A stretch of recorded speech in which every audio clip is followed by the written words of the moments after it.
Good evening, everybody. Welcome to another edition of the Pits of Motor Chaos. It's your host, Dave.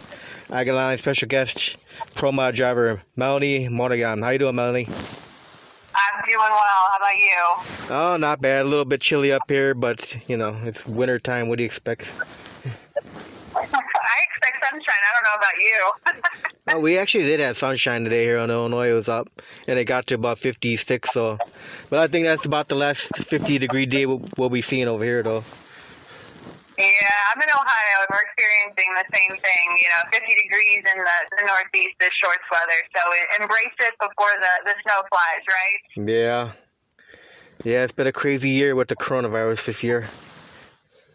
Yeah, it's definitely kept everyone on their toes, and I think we've all learned how to be better humans and have some more self-awareness, if anything.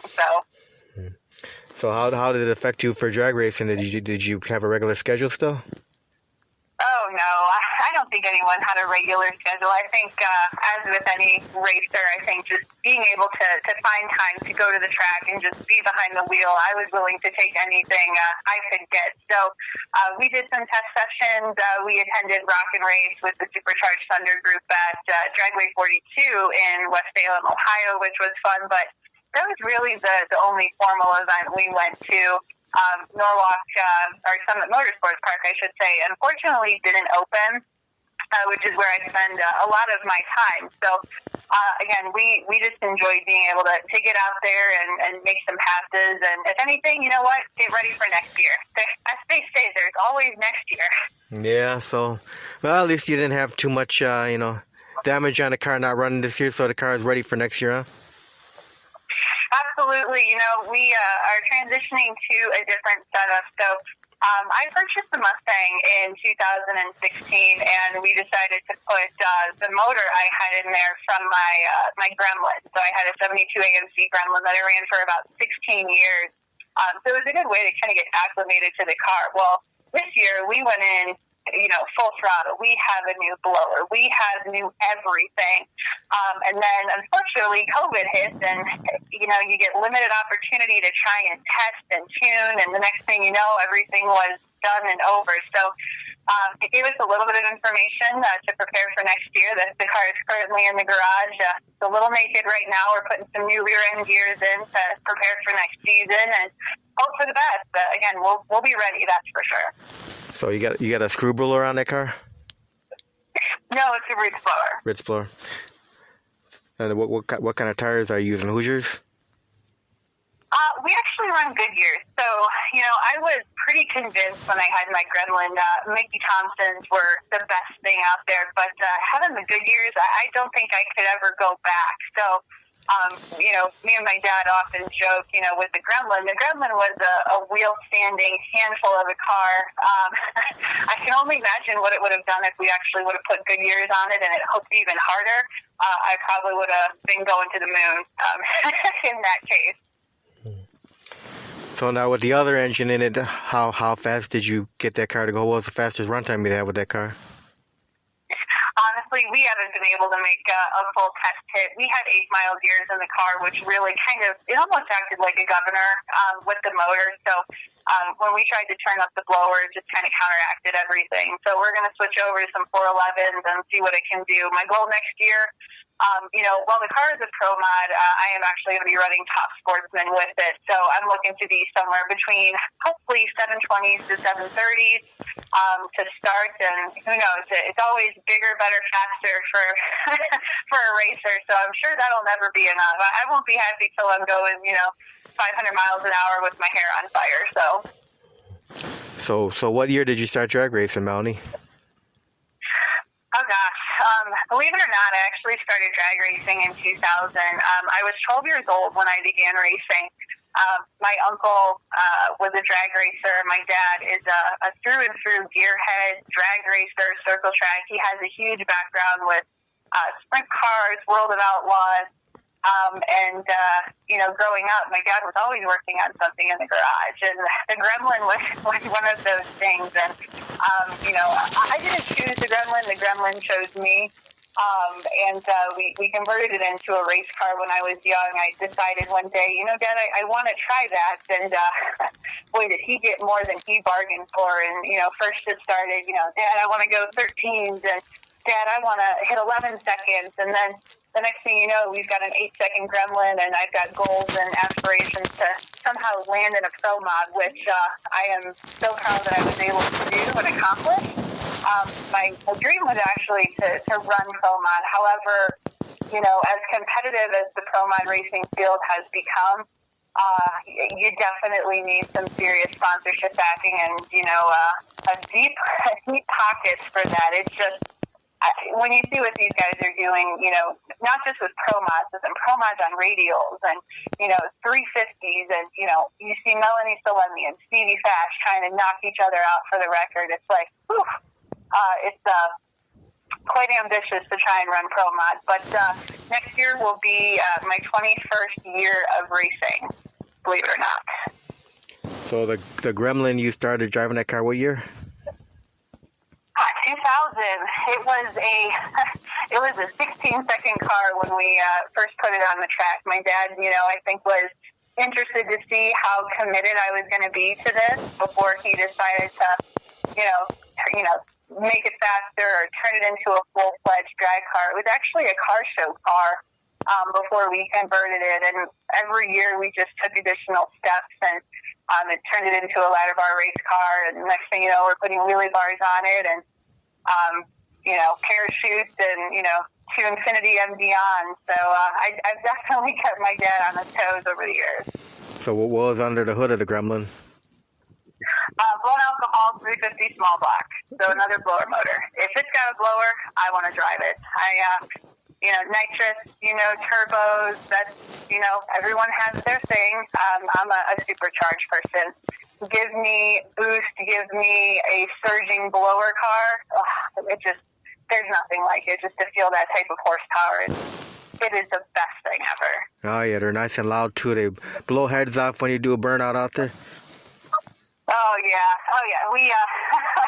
We were at a race, I think it was like a year or so ago, and we went to do a burnout, and when we went by, blew someone's hat off, and this year at Rock and Race, our friend, he has a fantastic blown 57, I believe, and they had one of those easy ups over the starting line where the starter was, and both cars went and did their rolling burnouts, and all I saw from the staging lanes was the easy up, pick up, and take off the side of the track.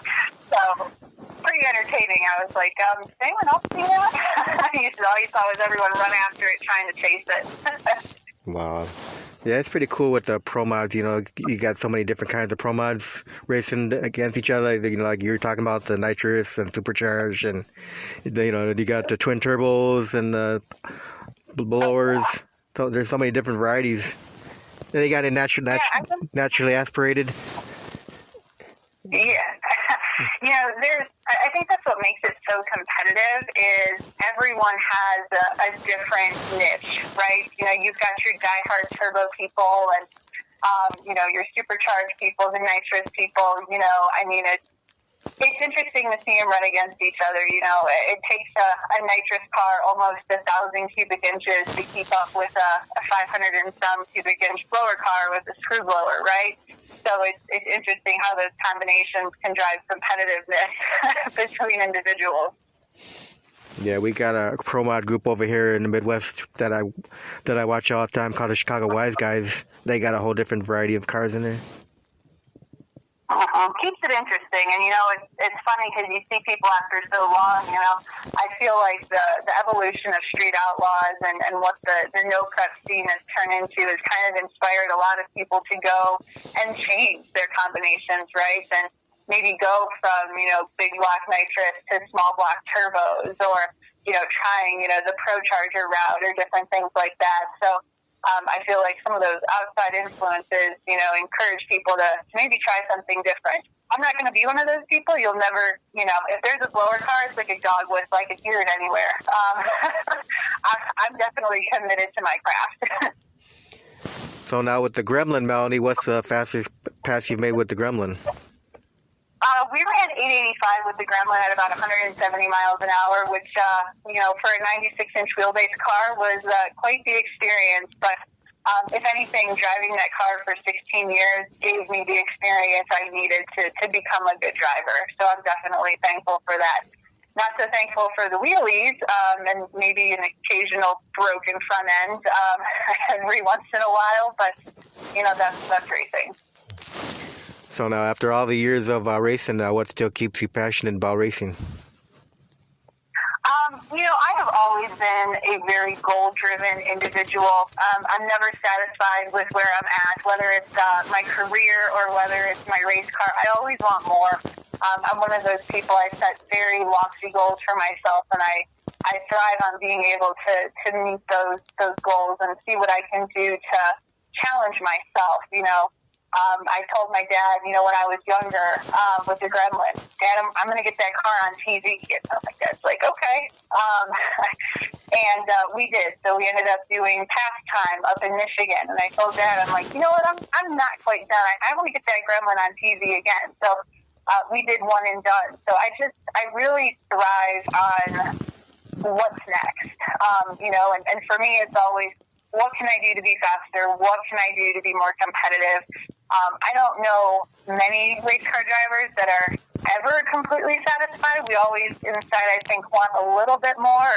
No one would ever be mad for having too much horsepower, too much mile an hour, in my opinion. So what do you enjoy most about being a drag racer?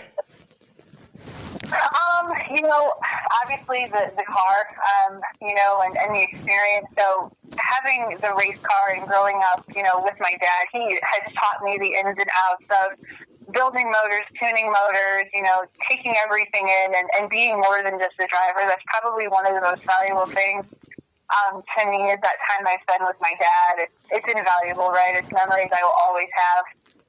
I also, I love the community, the racing family, the people you meet, or especially the kids. The kids are fantastic, and I take a lot of pride in, trying to inspire the next generation. The world we live in today, which is so technology-driven, and, we live in a world now where not every kid wants to get their license. So, there could become a time where drag racing isn't as, popular as it is now. So I like to try and inspire and let the kids sit in the car or take them for a ride and, see their expression when they're like, oh my gosh, that steering wheel just came off in my hand. It's the little things like that they remember. But, the people are fantastic. We meet so many different people throughout the years, and I find that to be the most memorable. So in the pit area, do you put a lot of kids behind the wheel of the car? Oh, absolutely. You know what? I mean, thinking about, wow, if she can do this, I can do this, or wow, how do I do this? Or you just never know what effect you could have on an individual. I'll let grown adults sit in my car. It's sometimes humorous watching them get out.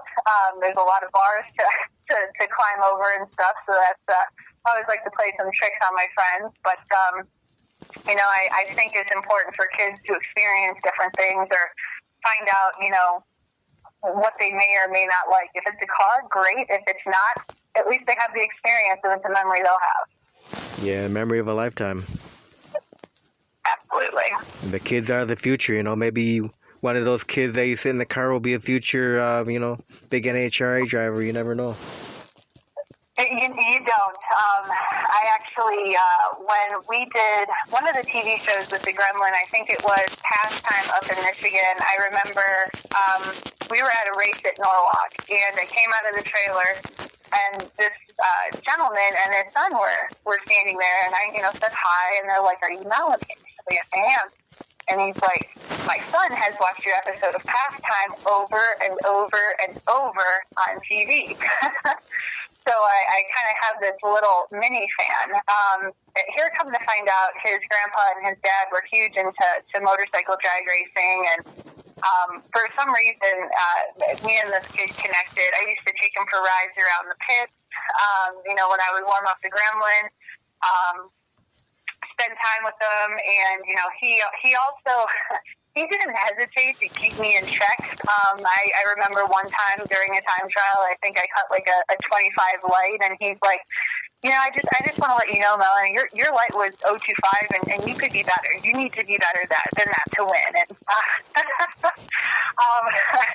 it was quite a humbling experience. But I still stay in contact with that little kid today. He's fantastic. He's driving junior dragsters. Actually, my dad has a picture when he came over and showed me one of the trophies he won, and he had a family that came from drag racing, but those are some of the fondest memories I have. And, I'm sure he'll have some memories as well. Yeah, it's great to see so many junior dragsters out there now. Oh, I feel like they multiply. Yeah. Well, those are the future, Mm-hmm. And good for them, right? Something different, something that they can, do to kind of get started in the sport. We all have to start somewhere. So, I definitely didn't start in juniors, but, there's a lot of incredible racers out there today that started their career in juniors and, just took it to a whole other level, right?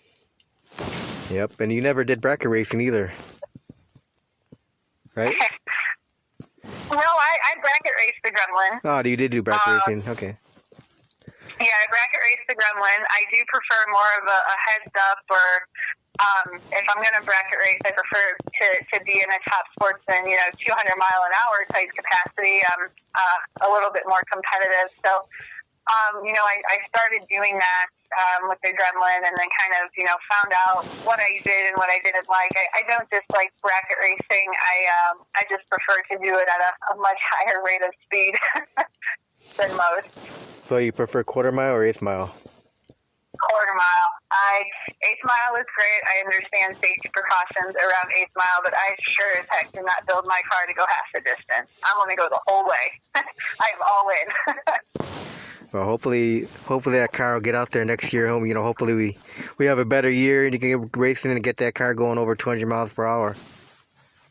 That's the plan. So again, I'll be keeping my dad on his toes. That's for sure. He always tells me, he's like, you say 200 now, and then next year it's going to be 220, and I'm like, probably. So you got to keep striving for more, right? Or else it gets boring. I had a friend tell me, it's like, when it gets boring, stop doing it. Hasn't gotten boring yet, so I'm going to keep on keeping on. So your family's always supported you throughout the years? Yeah, I have a really great family, and it's primarily my racing family, too. My dad was a single parent. He raised me, took fantastic care of me. I've got my uncle, and I have twin cousins that are very, very supportive of my drag racing, so that's always been something I've really valued and appreciated. But I think what's interesting is, there's a lot of people, who've known my dad, who know me, and have kind of seen me grow up in the sport, and that, to me, those are my family, right? The ones who have seen me hit those milestones and achieve the goals and have those moments where they've looked at my dad and went, oh my gosh, that was scary. Different things like that. But, those are racing. There's nothing like racing family, right? Yeah, and the family just gets bigger and bigger every time you go out there. Mm-hmm. What I like the most about racing family is all you have to do is find someone who likes cars or racing, and it's just, you're in, right? It's like a club. Once you realize you've got that same interest, it's all over. You're family from that point on, and we've met some incredible people. It's just like when you go to a race and you pit next to someone you don't know, and the next thing you know, every year you're trying to connect with each other or pit with each other and stay in touch. Just kind of keeps expanding. So that's pretty awesome. Now, are you only child, or do you have any siblings? I am an only child, and that's probably good for my dad's sake, because I don't think he could handle two of us drag racing. Yeah. So now, Melanie, is there anything that you hate about drag racing? Oh, what do I hate about drag racing? I hate how expensive parts are. Ugh, that's the worst. That's pretty much all I can say. I really don't have any, distaste for the sport or anything like that. It's something that I just am absolutely in love with, and I don't know if I could ever see myself not doing it. I'll probably be 80 years old and, drag racing a wheelchair if I could. Anything's an opportunity for a race, but I don't really see anything about drag racing to dislike. Well, I know some of the racers, they hate sitting in the, in the staging lanes with the fire suit on, waiting for in the baking sun. Especially if there's oil down or something, you're still waiting for a long time. Yeah, I mean, that's part of racing. If they say, if you can't take the heat, get out of the kitchen. If you can't sit in a fire seat long enough, to make a pass, maybe you shouldn't be racing a car. And I'll say that within reason. If it's 10 degrees and it's dangerous, be smart. But quite honestly, I think every racer will agree. You might be sitting there dying, waiting for the next guy to clean up or wait for the oil down. Or I can't tell you how many times I've done a burnout and they shut me off, or it rains or something like that.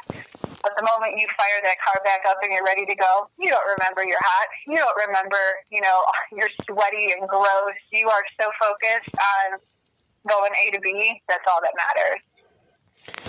Now, if you can have your fans remember one thing about you, Melanie, what would you want that one thing to be that the fans remember about you? Oh, that's a good question. I don't think I've ever had anyone ask that. If I had to have them remember one thing, that I was a humble racer. I feel like in racing, it's easy for stigmas to follow people in relation to bad attitudes. I pride myself on being a good sportsman, treating others with respect, and I'd like to be known for that.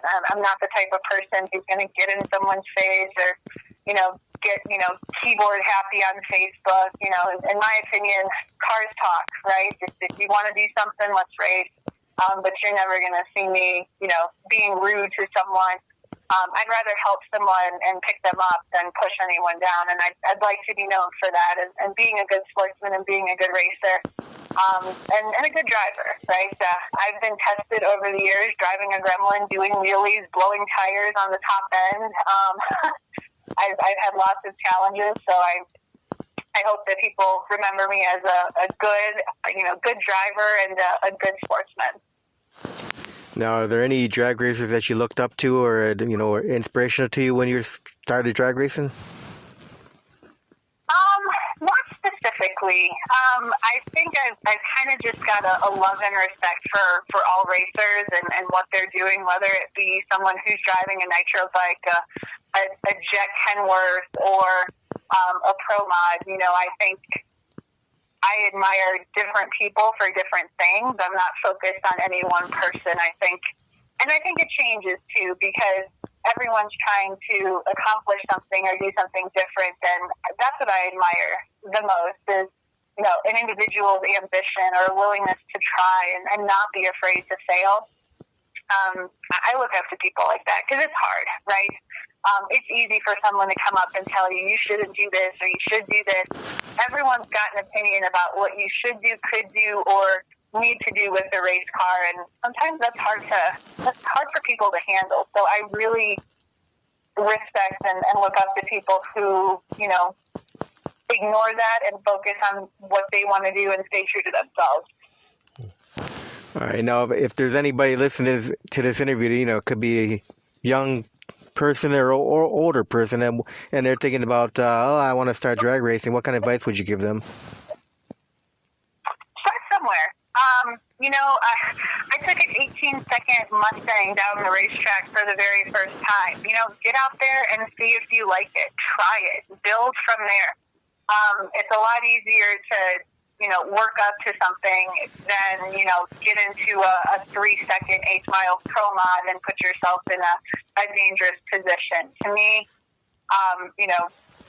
give yourself a chance to try it on a small scale and build from there. No one says you have to boil the ocean all at one time, and that's how you find out your level of commitment in the sport. Is it something that makes you thrive and continues to challenge you and give you more, right, and make you want more as well. So that's what I would say is just start somewhere. Everyone feels like, you go to a race and, it's a pro mod. I can never get into a pro mod. Who cares? Race your, Volkswagen Beetle. I don't think there's a vehicle I've owned or my dad has owned that hasn't gone down the quarter mile. Just get out there and have fun. Do it for yourself, do it with your friends, and enjoy it, and build from there. So how was your first time experience going on a drag race track? Blue transmission. Probably not the best omen. It was an old, those 4 transmissions and an 83 Mustang. I don't even remember. I was so young. I blew the transmission, and that was kind of the start of it all. I wanted to do it again, and my dad fixed it, and the rest is history, as they say.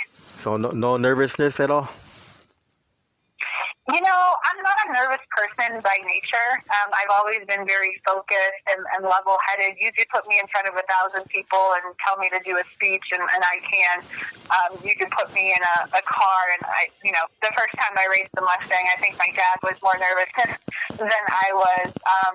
I'm just not one of those people that get super anxious. I am hyper-analytical, though, so part of my routine is around, making sure everything is where it should be in that checklist of this is done, this is checked, this is filled, this is, the plugs are gapped perfectly, the blower belt is at the exact tightness it should be, and all of those different things.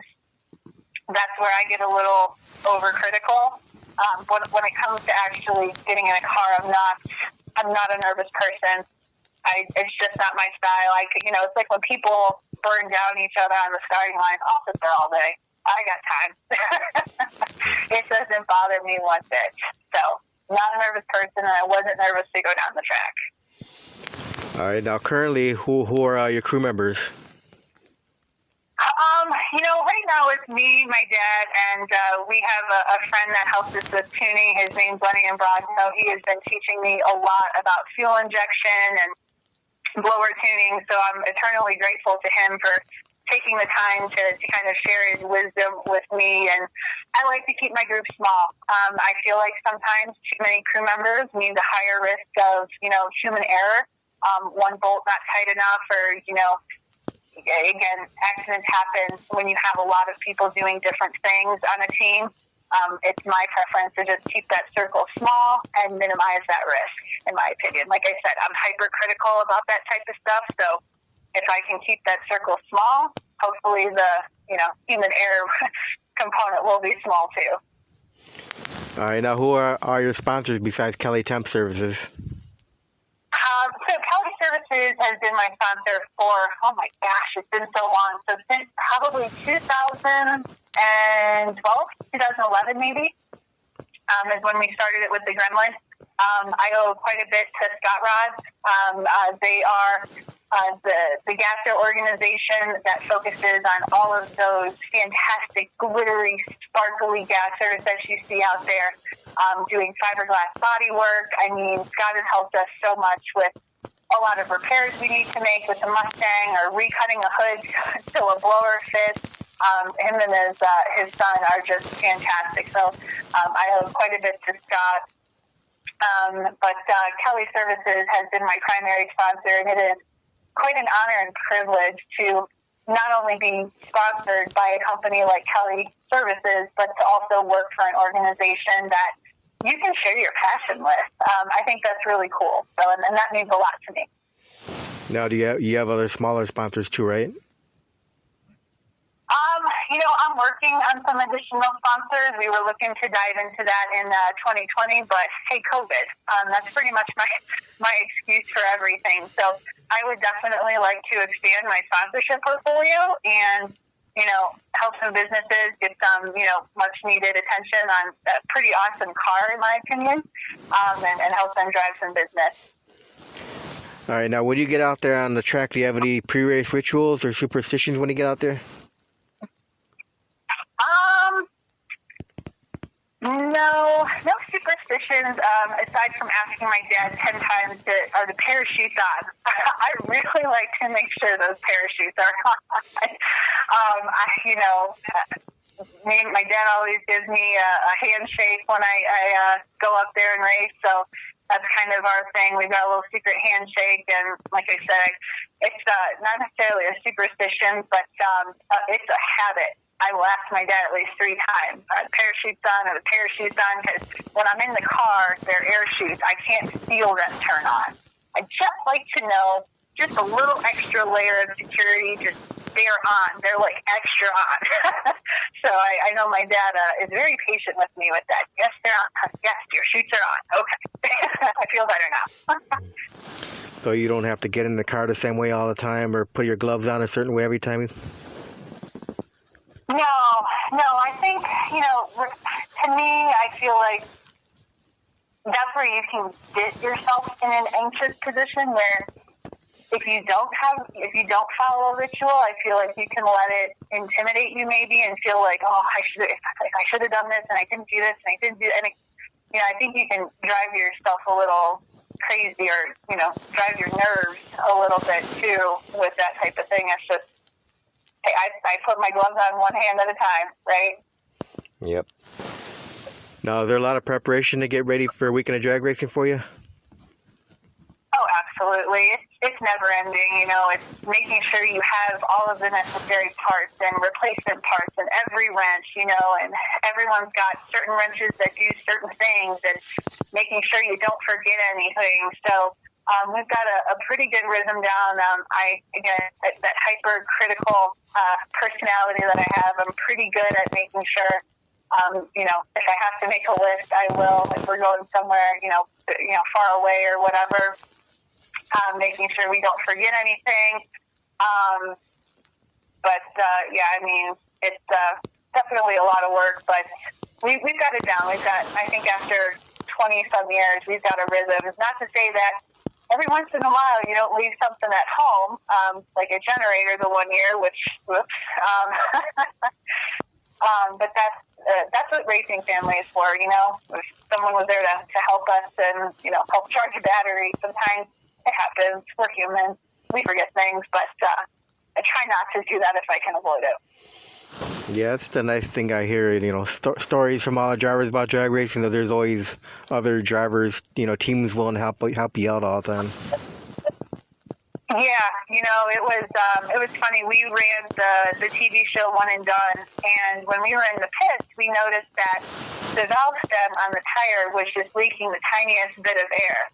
And we ended up sitting in the lanes for quite a long time before they actually started filming. And our friend, he decided to bring up his little portable air tank just to make sure the tires were perfect right before we ran. Because I'm watching the tire and I'm like, to make a pass for 8 seconds wasn't going to hurt anything.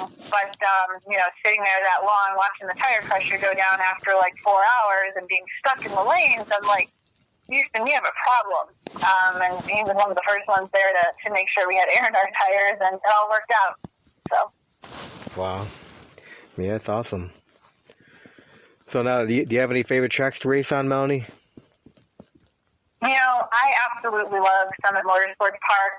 The Bader family, they just know how to accommodate racers. They know how to create an experience, whether you're a spectator, a driver, or a first-time visitor. I don't know if it's the pound of ice cream that people love more than anything, but it's an experience. It's a high-class facility. Kelly Services is also a sponsor at Summit Motorsports Park, so I spend a lot of time there in regards to that. But the people, the track, it's where I grew up. It's home to me, and I also feel that way about Dragway 42.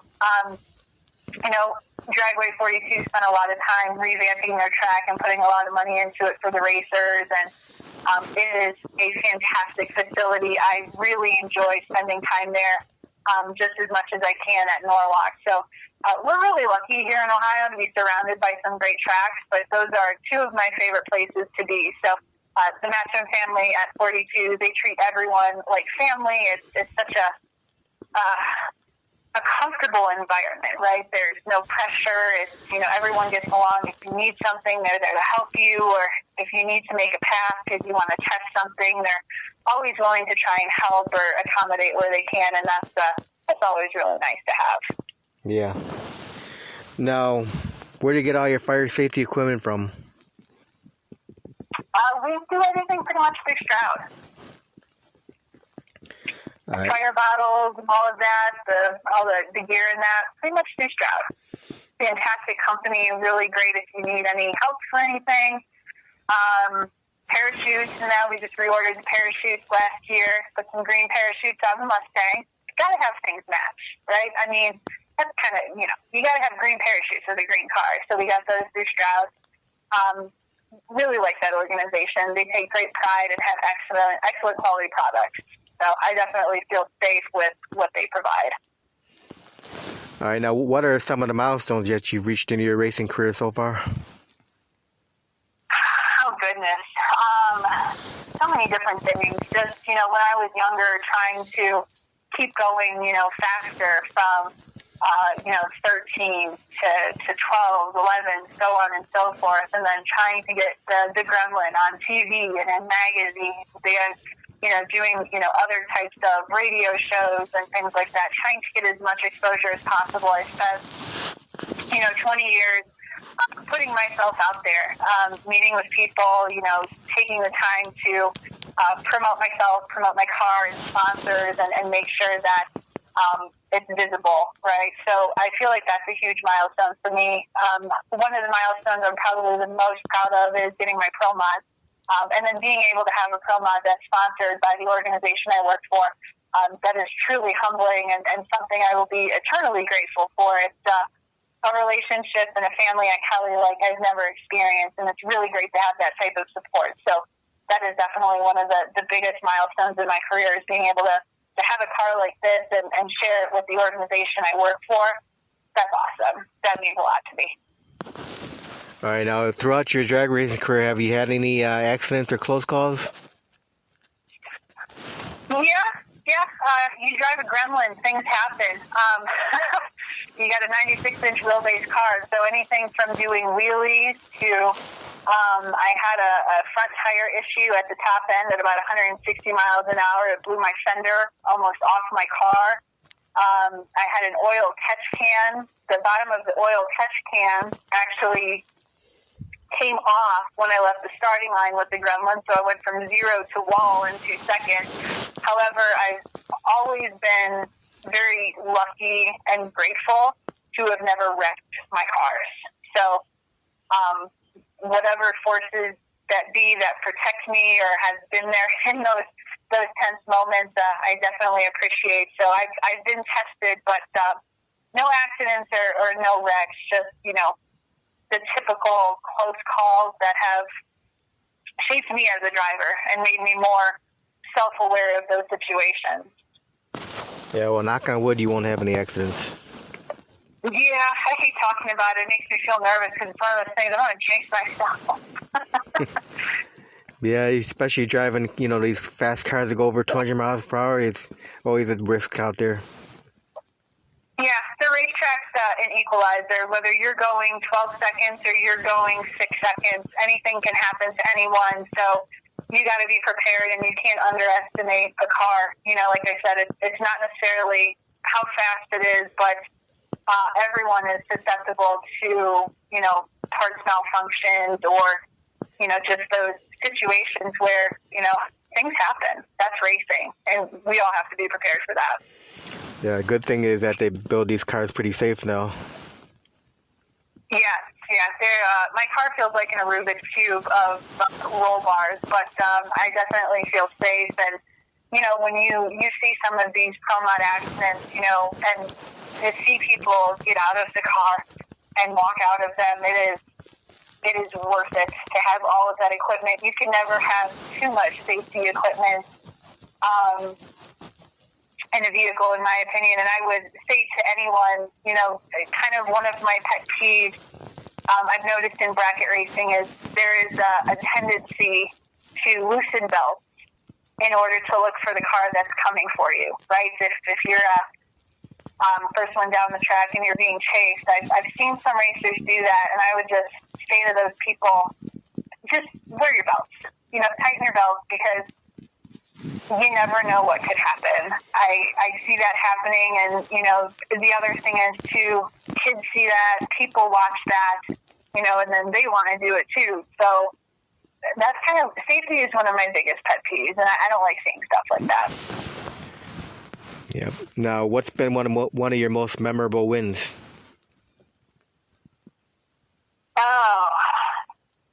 Memorable wins. I think the funniest win I had was when I borrowed my dad's dually on a Wednesday night, kind of amateur night at the racetrack at Norwalk, and I won with my dad's dually, but had to get it home in time for him to go to work because he's a third shift police officer. So I basically slapped $100 in my dad's hands to lessen the blow. Wow. That was probably one of my most entertaining wins. As much as I love winning, to me, it's really about the accomplishment. I've got trophies in my cases, from over the years. But to me, it's about being able to qualify and hit milestones. I'm very milestone focused right now. I want to hit certain goals and reach certain, points in my racing career. So to me, that's kind of what I remember that more than winning. Right, I remember those moments when I finally went 8 seconds in my Gremlin. That's more memorable than winning a trophy or a small check, in my opinion. And sharing with my dad, that to me is the ultimate reward. All right, now do you have one most embarrassing moment that comes to mind? Oh, don't we all? Do I throw myself under the bus for this? I think I can. So I think I was maybe 15, driving the Gremlin. I think the Gremlin was probably only around an 11-second car at the time. And the guy in front of me broke after I did my burnout. They started us doing the burnout. He took off and then didn't even make it to the 60-foot. They backed us up.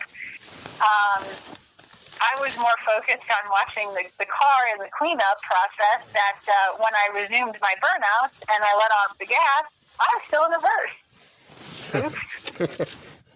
Wow. Which also resulted in some of my dear friends. I came back from. I beat myself up. It was funny, but it was like, really. I was so focused on watching them clean up everything that I just forgot to put my car back in drive when I did the burnout.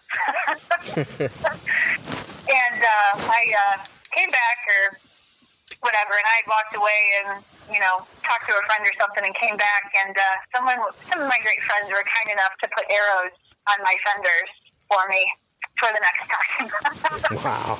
So I remembered to put my car in drive. But you know what? I was 15. I was learning.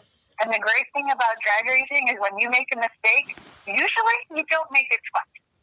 And I can tell you, I have never done that again. And I don't want to say never, but I pride myself on probably never doing that again. Yeah, we all learn from our mistakes. Oh yeah, that was a gross opportunity.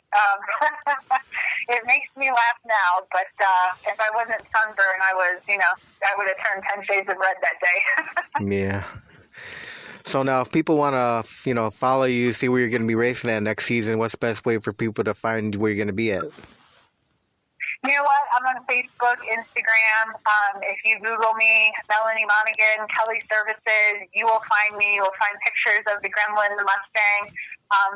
Anyone who wants to reach out, I'm always willing to have a conversation and talk cars. Like I said, all you got to do is talk cars, and we're racing family by association. So I work really hard to keep my Facebook and Instagram up to date so everyone knows what's going on. And hopefully 2021 will be a much better year than 2020, and we'll see some of those new milestones reached. That's on my to-do list. Awesome. Well, Melanie, I want to thank you very much for taking time to do this interview tonight. Absolutely. My pleasure. Thank you so much for the opportunity. You're welcome, and we'll do another one in the future probably. All right. Sounds good. Take care. Wish you the best of luck in the 2021 racing season. Thank you. Stay safe, okay? And Merry Christmas, Happy New Year.